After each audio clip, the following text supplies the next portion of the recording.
Hello, hello, hello, hello, hello, everyone. Welcome to another episode of Sree's daily global COVID-19 show. My name is Sree Sreenivasan, and we are talking about various aspects of the pandemic and the last several weeks, a lot about the elections. Tonight is episode 248 in 248 days of the lockdown in New York, and maybe there's another lockdown coming. And we're hoping this is the final election update. That doesn't mean we won't talk about the elections again on this show, but there are so many other things that we can talk about, especially today with the big news out of Georgia and yesterday's news out of Arizona. Our guest and co-host is Robert Anthony at New York Bob, who has been with us several days in the last since the election, and since election day, election week, election month has come and we hope gone. Thank you all for being here. You'll meet Bob in just a minute. I am very happy to have all of you here and thank you for your time and attention. Please hit share so your friends and family around the world can join us and participate in this conversation. Hi, everybody. I'm Sree. Thank you for being here. Greetings from Puerto Rico. And we are thinking about our friends in the mainland and around the world. America has just crossed another set of terrible milestones and hitting record after record. And all the while, the president has sort of disappeared. He was here. He did make an appearance this afternoon at the Rose Garden. I did not see or hear any of it. So I'm going to see if Bob knows anything more than I do. Otherwise, we'll look at the headlines together. And this is episode 248, as we said. And if you haven't seen our episodes before, we've had more than 1 million viewers, of 441 guests, and guests from 72 cities and 20 countries.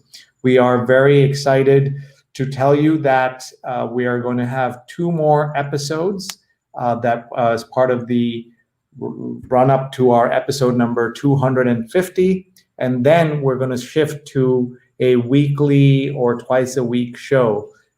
Being on air every single day for 250 days has been an amazing honor, and we've learned so much. We're very grateful to our producers, Rose Horowitz and Vandana Menon, for making that possible, and to our sponsors and our friends around the world. Tell us where you're watching from, please. We're live on Facebook, on Twitter, on YouTube, and on LinkedIn. Are you ready to talk about the elections and what else went on today? I've been on the road a little bit, so I'm looking forward to hearing all that's been going on and to analyze it with Bob. So please welcome onto our screen right now, Bob Anthony at New York Bob, veteran travel and tech journalist. We talk a lot about his tech skills, his tech credentials, but we should talk also about his travel journalism credentials. Please say hello to Bob. Hi, Bob. Good to see you, Sree. Another long week. Thank you for being here. I feel like you've been my companion either on screen or off these last few days, trying to make sense of this election. We spoke the day after the election when I really thought that Trump was going to win. We left that night kind of. I asked you to give us an analysis if the election went in one of our 2 directions, and I did the same thing. And then we came back the next day, it felt a little different. Then we came back 2 days later, different. And then, of course, on Saturday, we saw the big news that the race had been called. But this president refused to concede. So what can you tell us about today? Did you get a chance to see any of the ruckus in the garden? And I'm not talking about Madison Square Garden or basketball. Exactly. It was another one of those moments that had me yelling at the TV. Like I said before, sometimes I channel my father and start yelling. But today was one of those days.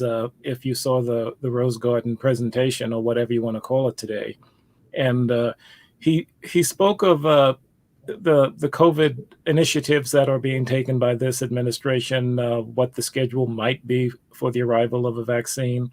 But in the middle of it, he said that a vaccine might be available as early as April, except for certain communities, as he put it, including New York, which apparently doesn't want the vaccine because it has a governor that wants to run his own show or do his own thing and criticize the government's procedures. And so he said that's a very sad thing. You'd think that Cuomo would be more considerate, or whatever his exact words were. So, I mean, that was my yell at the TV moment, because here he was going off on a tangent just to insult somebody in the middle of a pandemic.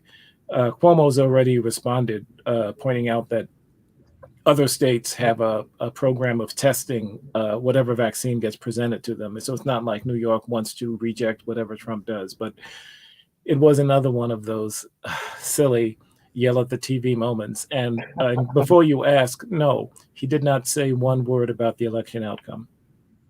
Not a word. He didn't even say, I'm still fighting or anything. He made a little bit of a slip, sort of an almost slip. He said something to the effect that maybe in the next, and he stopped there. He says, in whatever happens next year. He didn't say the next administration, but it seems like his brain might have been going there. And then he just went on with his, I can't call it a tirade because he was sort of calm through the whole thing.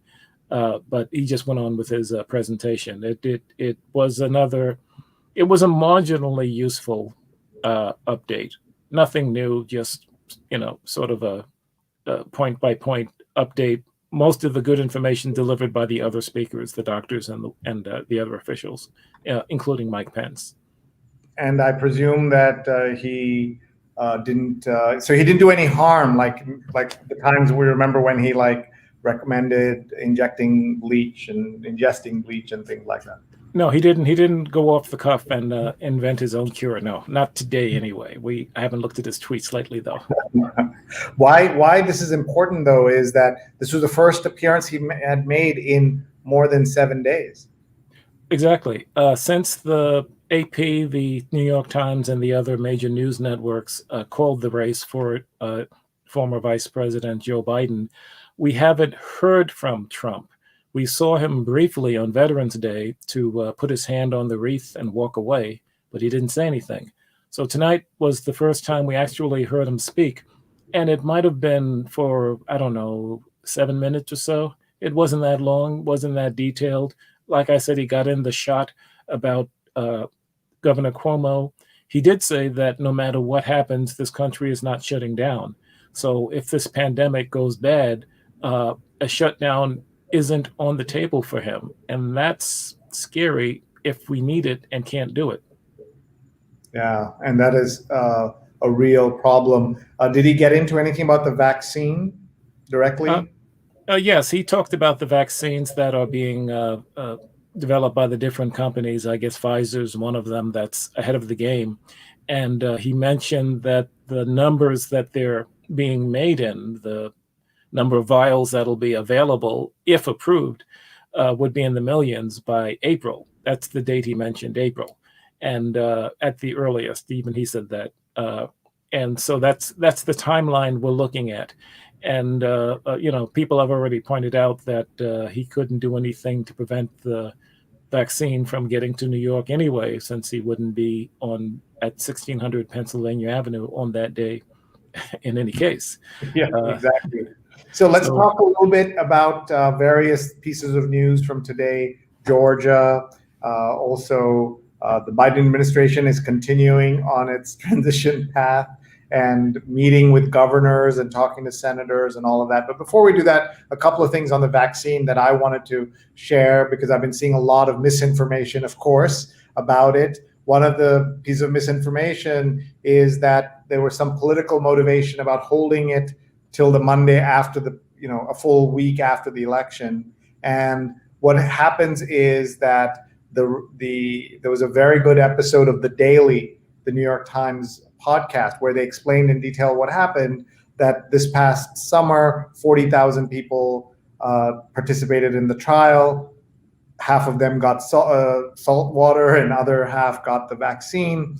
And then when they have a certain amount of information, a certain amount of data, an independent group comes in and analyzes it. And as soon as they have that information, they tell the CEO. They had that information, the data was tabulated on Sunday at 2 p.m. is when the CEO found out. So the Sunday after the election, the Sunday after the Saturday when Biden and Kamala Harris were named, the next the winners of the election, and the next morning at 9 o'clock they announced it. So there is no chance that there was anything wrong in terms of how that was politically motivated. Now, there was one thing that I think the Pfizer people didn't explain very well. They said they didn't participate in warp speed because they didn't take research dollars. And that is true. They did not take research dollars,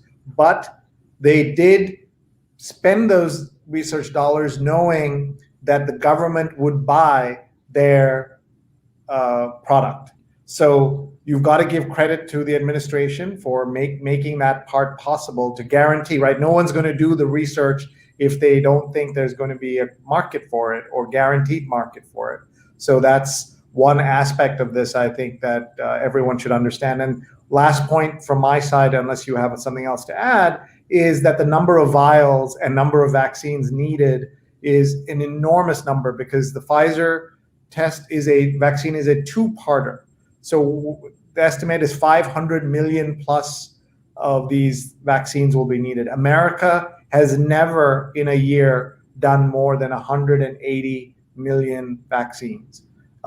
So this is a special occasion. Everything we kept saying for the last 4 years, unprecedented. So why not this too?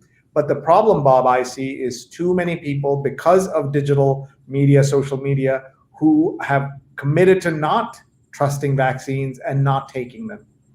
Oh, right. We're definitely going to have that problem, but like you said, the logistics are going to be the incredible problem, because we've never done that. We're going to have to pull out everyone authorized, everyone who knows how to handle a needle will basically need to be available to provide the vaccines once they get to the masses. Of course, they're going to go to the first responders, the medical people first, and in a few spots in Brooklyn and a few spots upstate. Was it last year or the year before that we had a sudden measles outbreak? And we hadn't seen measles here in ages. Yeah.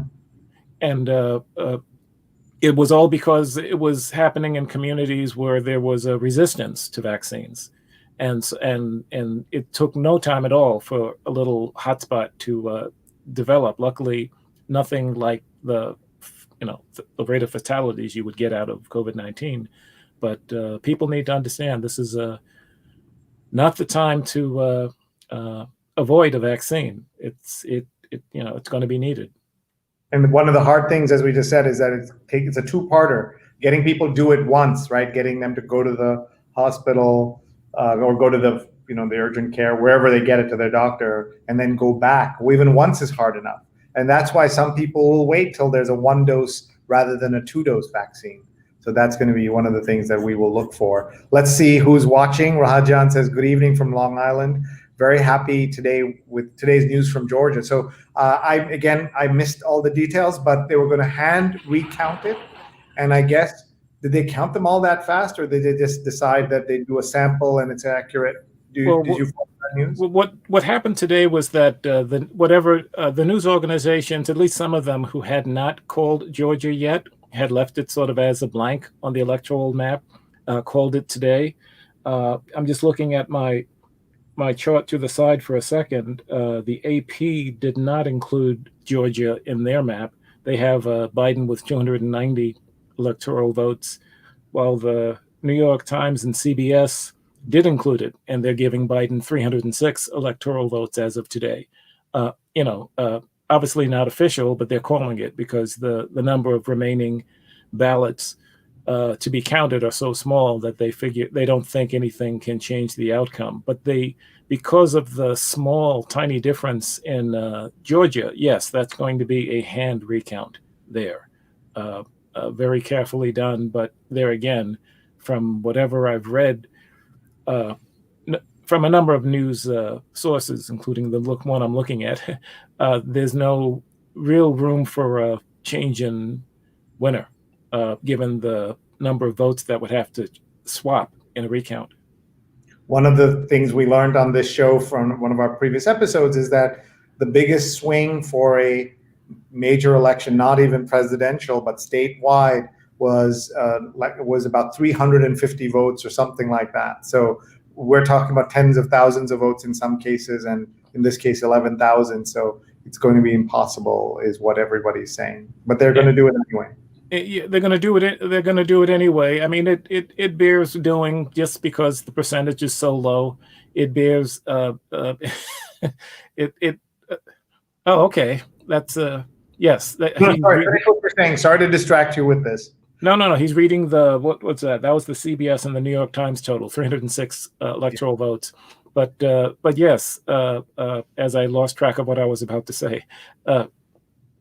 So this is a. I was about to say that yes, they're doing the hand recount in Georgia, but in Pennsylvania, I believe that at least on the legal side, two of the maybe it's just one of the teams of lawyers that were representing the Trump drive to overturn that election have bailed out. They've withdrawn from his support. So what we're looking at here is Ilhan Omar, the congresswoman from Minnesota, posting 306, that's the electoral count, landslide blowout, historic. Kellyanne Conway with the same 306 votes, the campaign manager for Donald Trump 4 years ago, posted landslide blowout, historic, and was boasting about that. And so they also claimed a mandate based on 306 votes, even though they lost the election by 2 million plus votes, almost 3 million votes. Now Biden has won by more than 5 million votes in the popular count. It's really much better than, when we went to bed that night on Tuesday night. It seemed like a different election. I would love to be a guest at their dinner, at Kellyanne's home. Her husband works for the Lincoln Project. I mean, her husband's a Democrat. He's a Republican. He's a Republican who has turned against Trump. He's like a never. Right. Never. That's correct. And is writing that in great volume at the moment. Talking about how Trump needs to accept what's happened, and basically talking about the train wreck that the administration has been. So I'd love to be at a dinner party at their house. I know there have been many couples like that in DC. How they manage their household, I don't know.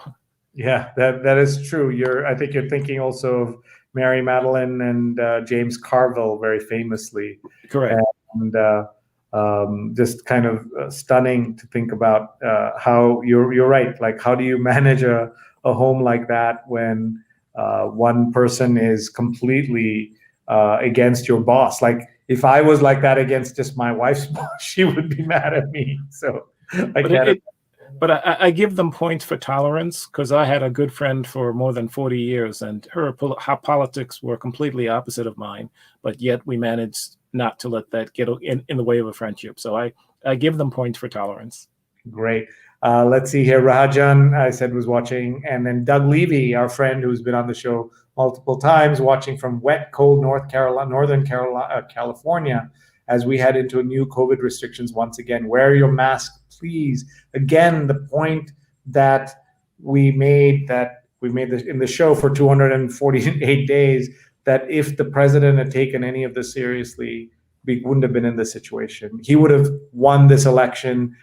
100,000 lives would have been saved. We would have obviously had deaths. We would have had problems, but nothing the way he took the most non-political of acts, wearing a mask, and made it political, and therefore a political statement, whether you wear a mask or not. Really stunning what he did. Michael Luongo, another great travel journalist, is watching from Manhattan. Mm-hmm. Jonathan Borstein is watching from the East Village, episode number 248 for him as well. Thank you, Jonathan, for being here. And thank you. Geeta is watching from Memphis, Tennessee. Never any real drama which way Tennessee is going in the elections. Of course, except when Al Gore, son of Tennessee, was there. Though, in the end, if you remember that election, as I understand it, he didn't even win his old congressional seat. Like, that's how much if he had just, and if you remember, one of the things that they did was they kind of reined in Bill Clinton and didn't send him out in 2000 the way they could have, should have, etc. And I have so many kind of flashbacks to the year 2000, and you remember the 36-day drama that took place. And the difference, again, if anyone says to you, oh, the Democrats, stretched it out for 36 days, the difference is that the counting was still going on in Florida. It came down to Florida. Famously, Tim Russert said, it's all Florida, Florida, Florida. And it came down to Florida, and then they had to decide, and then the Supreme Court intervened. They didn't declare the president or the George Bush the winner. They just said Florida has to stop counting. And that's how he was handed the victory by 537 votes, which is stunning. Which is absolutely stunning. And if you remember, Al Gore could have continued with his challenges and whatever legal armor he had left, but instead he made what was probably the best speech he had ever made as vice president, in conceding finally at that point, saying that America needed to move on. So even he, saw the good in stepping out of the way and just letting the country move ahead, even though it wasn't what he wanted. I heard a montage of these famous transition speeches, some concessions, some like Obama bringing in the new president, and they were beautiful, including John McCain's stunningly generous speech at the worst moment of your life, right? You can't imagine a worse moment than that. And everybody has had to do it. And that's what's been great about this country. And this guy not doing it, not even getting ready for it, is really sad. And all these people are tolerating. And here is somebody, I think, saying the people's vote means nothing. It's only an opinion poll, the one scientific opinion poll sample. So I guess this is some troll saying that the election's not correct. Lucky is saying hello, and our friend Stefan is saying hi. Greetings from a wet and chilly Ramsey, New Jersey. I echo Doug Levy's request. Everyone wear masks everywhere. This is going to be a long, sad winter. Let's protect each other. Absolutely right. Well said. Thank you very much, Stefan. And I want to remind everyone that Stefan has a great show that he puts on Saturday mornings. And this week he has a dear friend of mine and someone I admire greatly, Anthony Quintano, is joining. He is an amazing photographer, as you can see in this picture. Photographers share their work at the Spin It Social Hour. So find Stefan on social. He's on Facebook, Twitter, LinkedIn, and YouTube. So please find him at Spin It Social. You will learn a lot from his work. So that's going to be great. Let's keep looking at other comments coming in. Oh wow, Grady Harper just going on and on. Let's see what else. The only votes that matter are delegates and super delegates of the Electoral College picks from who will be in the Oval Office next. And so, yeah, that is true. But there's no way that again, the Republicans who lie and say that the media never gets to declare. It's only the Electoral College that gets to declare. They accepted every other presidential yes, they did. race has been called by journalists, and journalists called Mitch McConnell's race. And the fact that the Senate that the Republicans are going to get 50 Senate seats, all of that was done by the media, was called by the media. So they don't understand that. Let's see. Rajan says 45's hair wasn't dyed today. I suspect Miss Clairol has decided she wants the same deal as Stormy Daniels. That's the second time I've heard something like that today, and I had to go back to the video. And his hair did look like it had gotten bleached or something. It looks okay. And what about his? Did he put on his spray tan or no? I guess he might have been out of that. Maybe the shipment didn't arrive. But I had to go back. The hair was lighter. It definitely looked grayer. Developing a photographer's eye. Yeah. Doug says, I've been in data analysis teams like that. The process and timing is designated in advance of the study start. Really important. Thank you, Doug. He's talking about the vaccine. And Jonathan says, a lot of people aren't against taking the vaccine per se. They're concerned about a vaccine that's rushed to market. True. And that's a very important point from Jonathan. What we were saying earlier is that vaccines have been denigrated by so many people, and not just Trump. Trump has done a wonderful job from his point of view, questioning the vaccine and all of that. But and we're not talking about this vaccine. He called into question the link with autism multiple times. So did Jenny McCarthy and Robert F. Kennedy Jr. So this cannot all be blamed on Trump. But so that's one set of issues. And then I think Governor Cuomo and others who said, don't rush the vaccine, make sure it's tested, and they're wary of that. If you remember, the first vaccine to be announced was by Vladimir Putin. And, he said he gave it to his daughter or something like that. Would you rush to stand in line to get a vaccine from the Russians? Probably not. Though Trevor Noah had a great joke that, how if they get the vaccine, they will give it to the entire world through those tipped umbrellas if they wanted to. They know how to get it out into the world. Right. They know how to vaccinate everybody. That's exactly right. And again, we've said this on the show many times, with all this cruel pain in the world and how badly we're doing. We have to laugh sometimes, others would cry all day. So that's important for us to know. I'm trying to remember. I don't remember the name of the show I was watching or the documentary, but there was an issue years ago with a vaccine that was rushed to market, and they found a young volunteer who was really willing and happy to help, and they injected him with what they thought was a very good vaccine, and he was gone in 2 days. Oh. So it does not pay to rush things like this to market. What if we found out that it works perfectly, except for people with blood type O? That would be me. So I would worry about that. Right, exactly. And in India, we saw something like this, where the prime minister announced that we would have the vaccine by August 15th, which is India's Independence Day. And I said, that makes no sense. Why would you wait?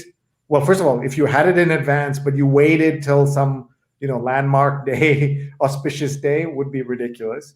And what are the chances that it's perfectly available on India's Independence Day? That was August 15th, has come and gone. So we knew that was a lie when that was said that way. And same thing here. You remember he promised it would be out by Election Day. And again, there was no magic in it. Even if Pfizer's announcement had come on November 1st instead of November 8th or 10th or whatever it was, didn't matter. It takes months for everybody to be vaccinated and even to have it. So let me bring in your tech skills here. Rahajan says, I'm waiting on a threshold amount of people to take the vaccine before I receive it myself, June or later maybe. Compare this to software upgrades. People often don't get version 1 of something, or a new product, or a new update on Windows or on Apple products. Talk a little bit about that. And are there connections between how you think about a vaccine and what you just described as a typo? It could be like a bug, and the bug here would be that the typo folks could be affected. There are similarities. I remember years ago when Windows was relatively young, and there were multiple companies putting out antivirus and PC management software of different types. Norton's is still around, Symantec is still around, but there used to be a company called Central Point Software that made a product called PC Tools, and I used it all the time. But it kept the hard disk on my computer in good shape. I don't think it checked for viruses, but it did other things to maintain the integrity of the PC. But they had competition from other people, and they would put out updates, new versions, as just to keep up. One of the last versions they put out, it came out around the time of a computer show, if not Comdex, it might have been PC Expo, but they rushed it to market.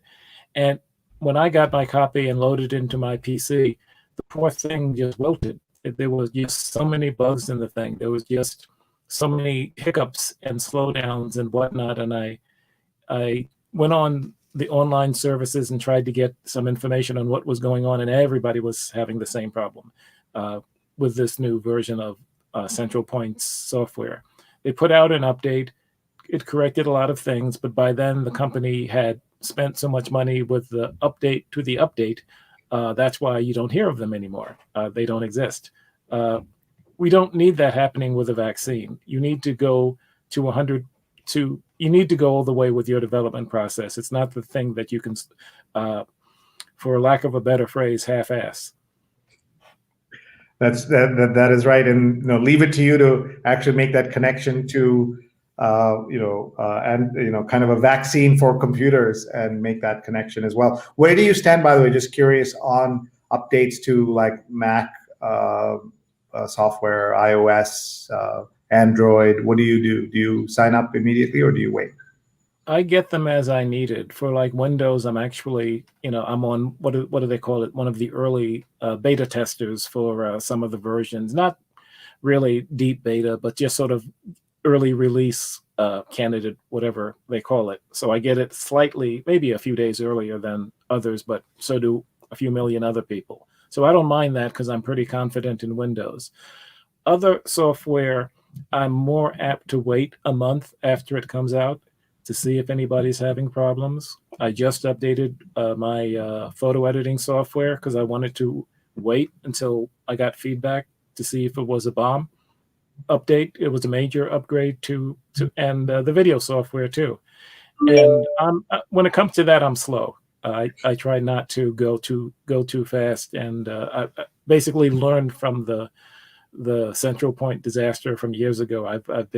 I'm not too speedy when it comes to new things, but for regular upgrades, like for a Mac OS update, Windows OS update, you need to keep up anyhow, just because of the speed of viruses and malware and ransomware. Don't be too slow, but don't go headfirst into like version 1 of some brand new product. 100% agreed on that. Charles and Mary Cunnan Carroll are watching from New Jersey. Hello, great to have you here. Always such great support. And Charlie was a great guest on this show many episodes ago. Doug Levy says George Conway definitely is not a Democrat. He's also stepped back from the Lincoln Project, though he helped get it started. Rajan says, thanks for the clarification. I needed that. Rajan says, as I understand, the moratorium on residential commercial evictions in New York State ends January 1st. I wonder if they've extended due to the rise in cases, or if it may change county by county. And there has been some criticism, of course, of the way de Blasio and Cuomo have handled parts of this. And you saw that Cuomo wrote a book about the pandemic. It's one thing for someone like Fareed Zakaria to write 10 lessons from the pandemic. He's Fareed Zakaria, he's an observer, but for the governor of any state, let alone New York, which has had, one of the worst, they did really badly at the beginning, set a great example. We're very proud of how New York State has done, but now there's a spike. Why would you write the book now? What was the rush? I just haven't understood it. I don't get that either. I have a lot of admiration for Cuomo's job and his performance through the pandemic, but he does have an ego, and I think that's what we're seeing here. It's stunning. Why his folks wouldn't say just wait. Carla Platter is watching from Cape Coral, Florida. Hello. And Rick says 306 is a blowout, but Trumpism is not defeated. It will use the 2012 GOP anti-Obama playbook against Biden. Hopefully, Biden is not naive about his hollow rhetoric of uniting this country. And that's right. Really important to remember that Mitch McConnell said day one that his goal was to make Obama a one-term president, and of course he failed at that. But you remember how the Tea Party came about because there was a black man in office. That was what. And what did they care about? They were so upset about spending, and the deficit is terrible. And what happened under Trump? It has increased way more than it went up under Obama or anyone else. And here we are. No one's talking about it. Just very, very sad. And today I saw for the first time, I hadn't seen it before, a letter that George H.W. Bush had written to Bill Clinton. And he had left it on the Resolute desk in the Oval Office so that Clinton would see it on January 20th when he arrived. And it's so full of support and appreciation and a little bit of a warning not to let the stress of the job get to you or not to feel alone. and it was just such a nice expression of common decency.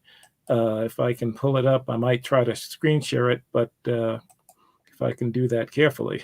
Yeah. So while you're getting that, I mean, I think you're absolutely right. There is that tradition of one president writing this letter. They know they're in this exclusive club. 46 people in history have had the honor to sit in that chair, and Trump is just, of course, is just kind of, throwing up all over that. So there you go. You've got the letter. So let's take a look at it.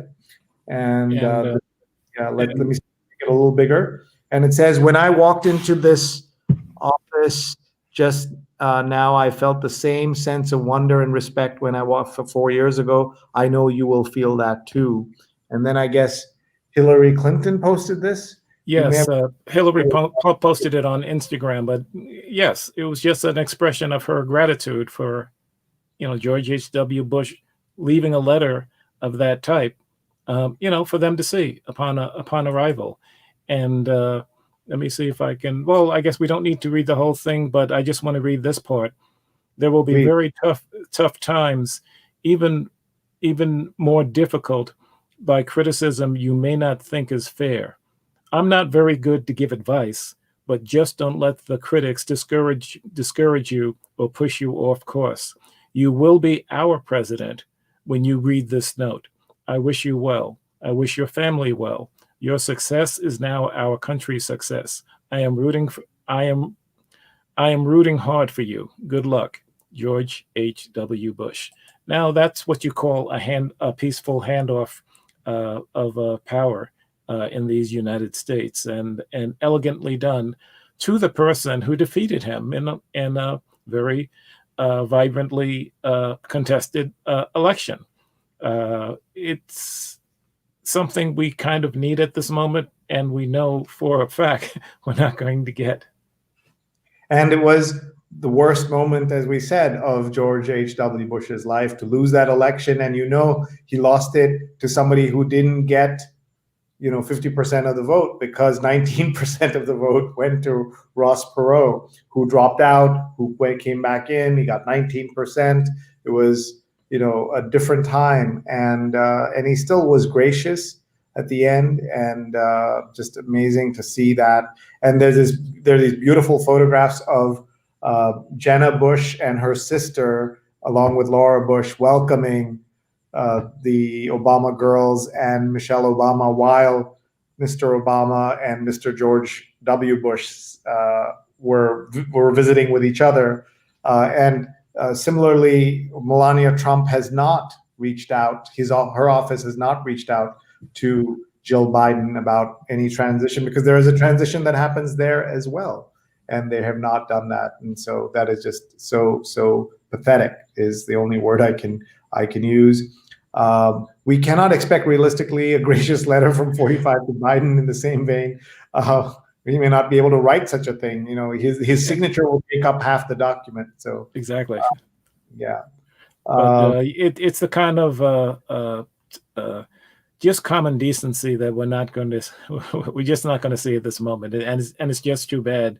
I was watching the documentary. Was it As I Saw It? The one done by the photographer Pete Souza, of the Obama and the Reagan administrations. Right. And there was a beautiful photo of the Obamas welcoming Trump to the White House. And I just remember this one moment as Barack goes up the ladder into the helicopter to basically go back to private life. As soon as Trump turns around, he has got rid of that guy. I'm finally rid of that guy. As he turned around, you just sort of a sneer on his face as he turned around and headed back for his inauguration. We've been used to it for 4 years. Let's hope that January 20th marks the last day of that. Since we said this is an election update, we should tell folks that part of the, what sources are telling reporters is that one thing he may do is not concede and just instead announce his 2024 candidacy. and where he'll basically like, this is a glitch and I'm back. So imagine if we have 4 years of him just snapping at the heels of Biden and Harris. It's going to be such a waste of everybody's time. But journalists, will cover it and add to the confusion all over it. Of course, it's worthy. A man who won 71 million votes, the most ever by a sitting president and the second most in history. It is worth noting what he's going to do. But if he's just going to run an endless campaign, that's going to be a big problem for, I think, a lot of us to understand. And as you know, he never did shut down his campaign when he won in 2016. The campaign actually never shut down. The rallies continued. The box for donations stayed open, and it probably, if he's going to talk about 2024, it'll stay open, and his followers will probably continue to fill it, and he'll have a forum on networks like Breitbart and OANN and Fox to get his word out. Luckily, not from 1600 Pennsylvania Avenue, so he won't have the power. He won't have the power, but he'll have the mouth still running. So he's still going to be a force. So whatever nation Biden gets a hold of on the 20th isn't going to be an easy one. No, and that's what's so sad about all of this. One of the things you're mentioning here is the fact that he filed re-election papers on the first day in office so that he could keep some of that momentum going, and so there were some technical benefits to starting the election campaign right away. You could do some fundraising, but no president in history had ever done that because they were just worried about the governing part. Instead, he was already thinking it was a scam. I mean, it's not a scam, it's like a grift, right? Like he knew there was value in doing that, so he did that. While one of the things he said is that he thinks people who pay too many taxes or just the appropriate amount of taxes are suckers. People who sign up for military service are suckers, right? Like all of those things are who he is, and that's certainly what we have seen. Jonathan says, remember that what he tweeted about Schwarzenegger, who took over The Apprentice after Trump's election. Small detail, but perhaps a hint of things to come. He talked about that his ratings were much higher. So I guess what Jonathan's rightly pointing to is that every time Biden gives an interview or has a speech or something, he'll start comparing ratings and crowd sizes and all that ridiculous stuff, which is crazy. I hope you saw the recent tweet by Trump where he talks, he's been mad at Fox for having the nerve to call the election themselves. But there was a recent tweet where he says Fox has forgotten about the golden goose being himself, and that's why their ratings were so high. This is a president tweeting things like this. And that was out maybe this morning or yesterday. It's just... I remember. M.A. Ravi Kumar from Bangalore says, happy Diwali wishes. And Diwali, the big Hindu festival of lights, victory of darkness over evil. So that's what we were all thinking when Diwali came early for us with Trump's loss. Rajan says, bluntly, Trump's health issues will preclude his living long enough to run for POTUS in 2024. And VP-elect Kamala Harris is on the Intelligence Committee, but she is prescribed from passing along classified material. So he's talking about one of the issues that we have to deal with is this idea of what happens with the intelligence briefings. This was the comment earlier. Has Senator James Lankford of Oklahoma, who's on the Senate Oversight Committee, approached 45 to get access? He promised to do it by Friday, that the president should get the presidential daily briefing. Biden should get that. What's the harm, he said. And it's true. What is the harm? Because we know Trump isn't reading them, so at least let somebody read them. And here Rajan says, the golden goose, more like the gold-plated goose. The man doesn't pay his creditors. And that's going to be the joke on all these law firms who are happily doing his bidding, that he doesn't pay his people, so including his lawyers. So that's how... All of his casino properties that failed left other people holding the bag. He didn't. He didn't take the hit. except maybe on paper, and that I can take a hit on paper. But yeah, other people suffered from those closures. Yeah, I mean, this is a man who lied, went bankrupt 6 times and told everybody he's the greatest businessman of all time, and people believed him. And that's what the sad part of social, digital, television. Let's not forget what made him famous was not Twitter or Facebook, but The Apprentice and the Art of the Deal. The author who co-wrote it has said that he made up stuff in it, and he has regretted it. He's become a never Trumper, as you know.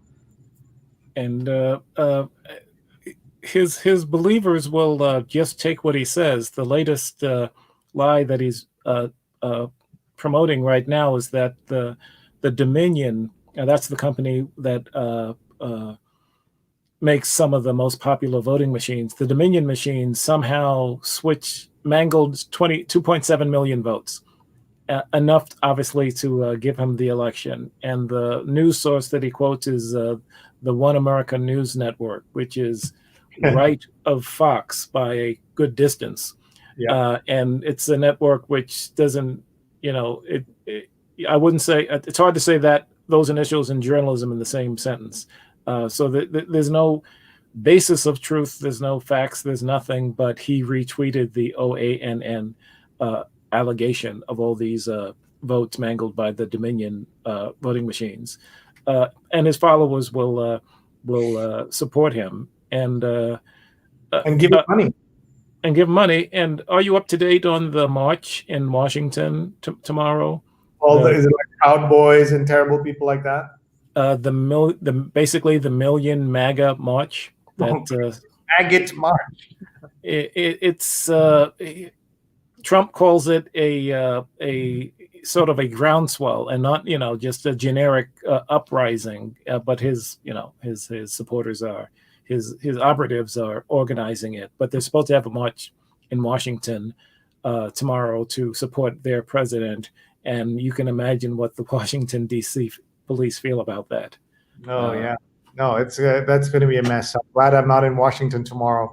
We do want to say about all of this is that we joke about this, but this kind of belief that your president is not real, right, or is not valid means that things can go bad and things can go wrong, especially when we know these people carry guns and other things. You remember Pizzagate came out of this and caused there was a shooting because of the fake information being shared.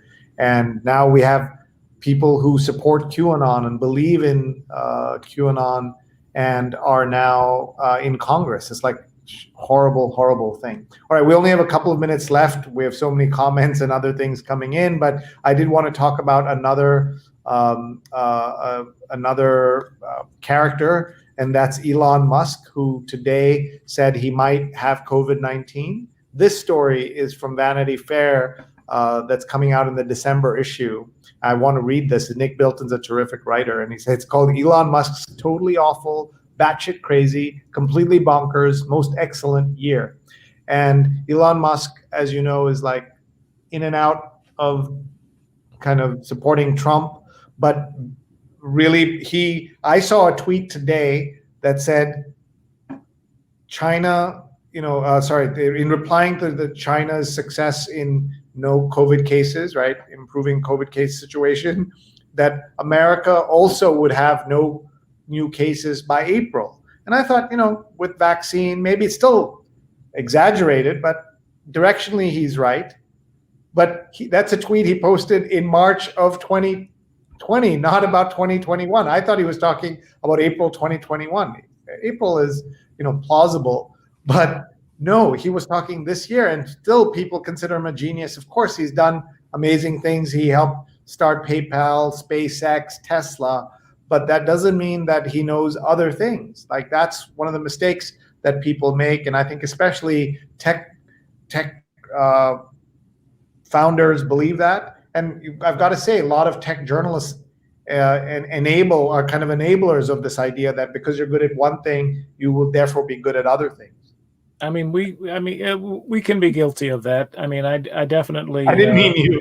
No, that's okay. No, I'm looking at. I'm thinking of the way the media has treated people like Jeff Bezos, Bill Gates, uh, uh, you know,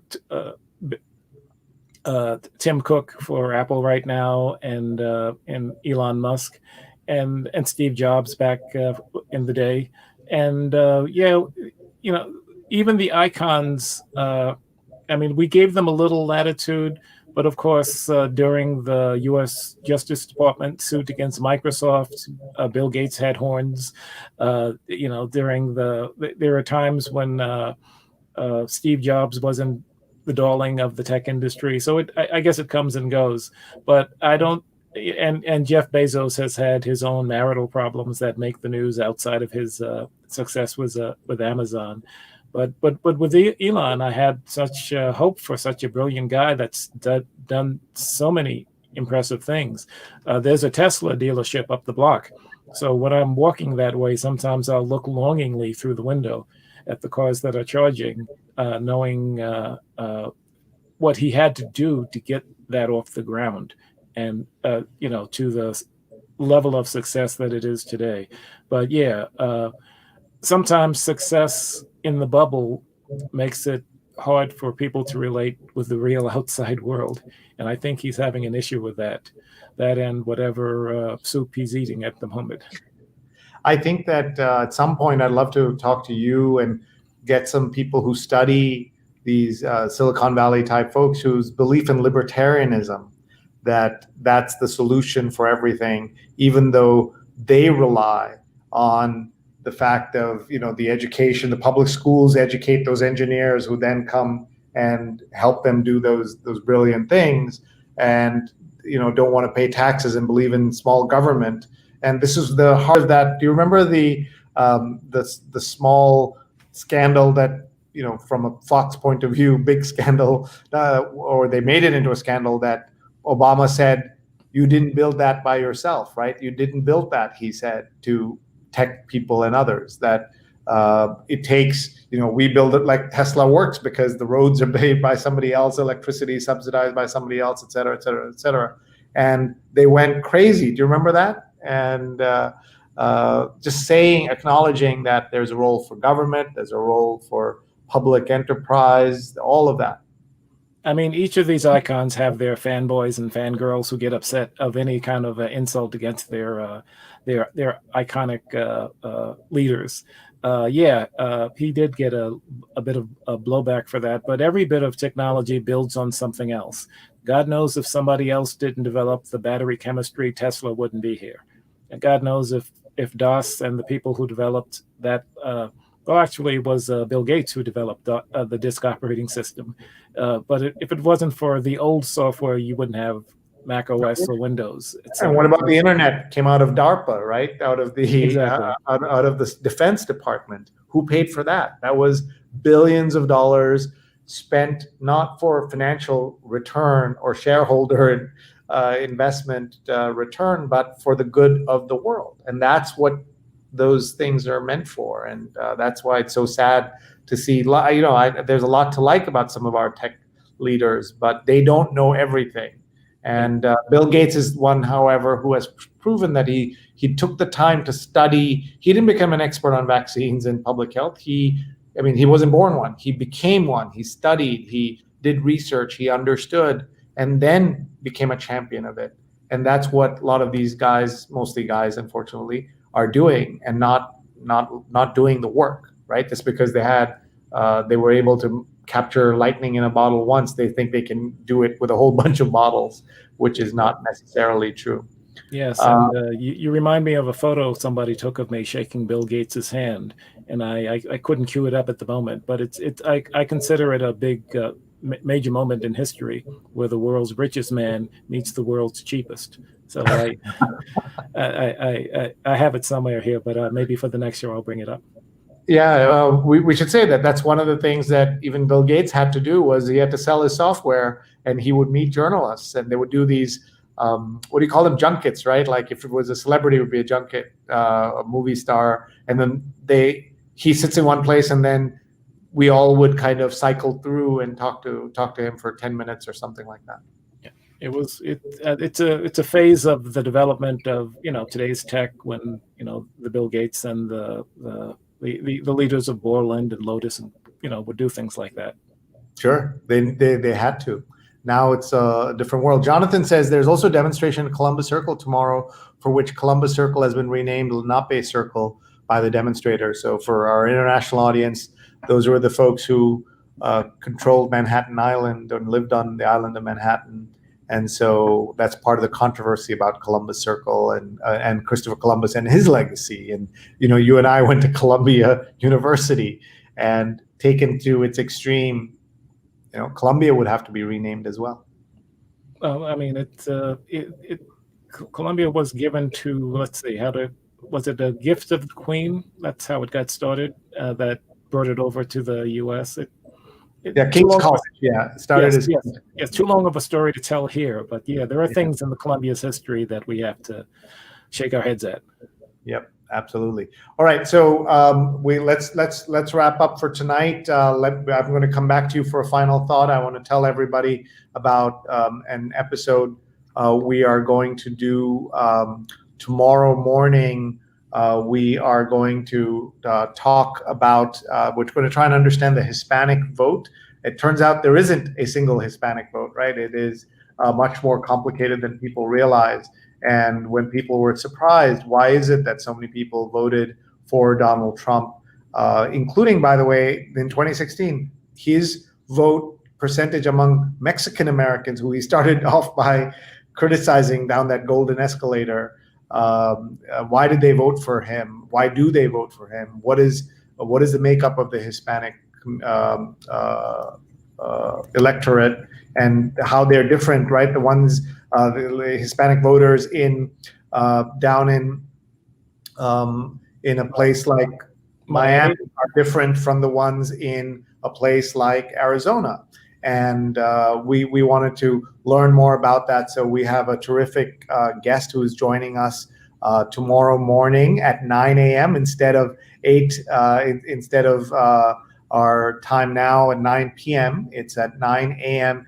Eastern time. I hope you will join us, folks, to meet Jerry Cadava. He's an author of The Hispanic Republican, and he's a political scientist at Northwestern. Please send in your comments. His book is brand new, and I look forward to learning a lot. And so he's going to be talking to us as we look ahead a little bit about what is going to happen, and we're going to and learn from Professor Cadava. So please join us if you can at 9 a.m. tomorrow. And with that, I'm going to ask Bob for his final thoughts.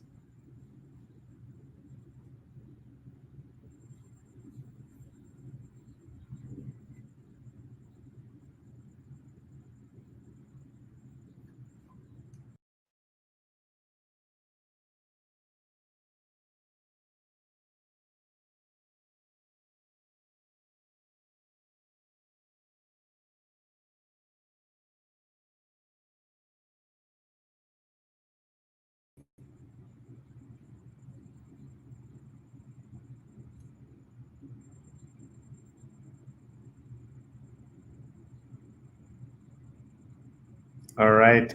Thank you very much, Bob, and thank you all for joining us. It's been a real pleasure. Bob and I got to spend multiple episodes together talking about the elections, trying to understand the elections with guests and without guests. So we're very grateful. Thanks very much, everybody. Bye-bye.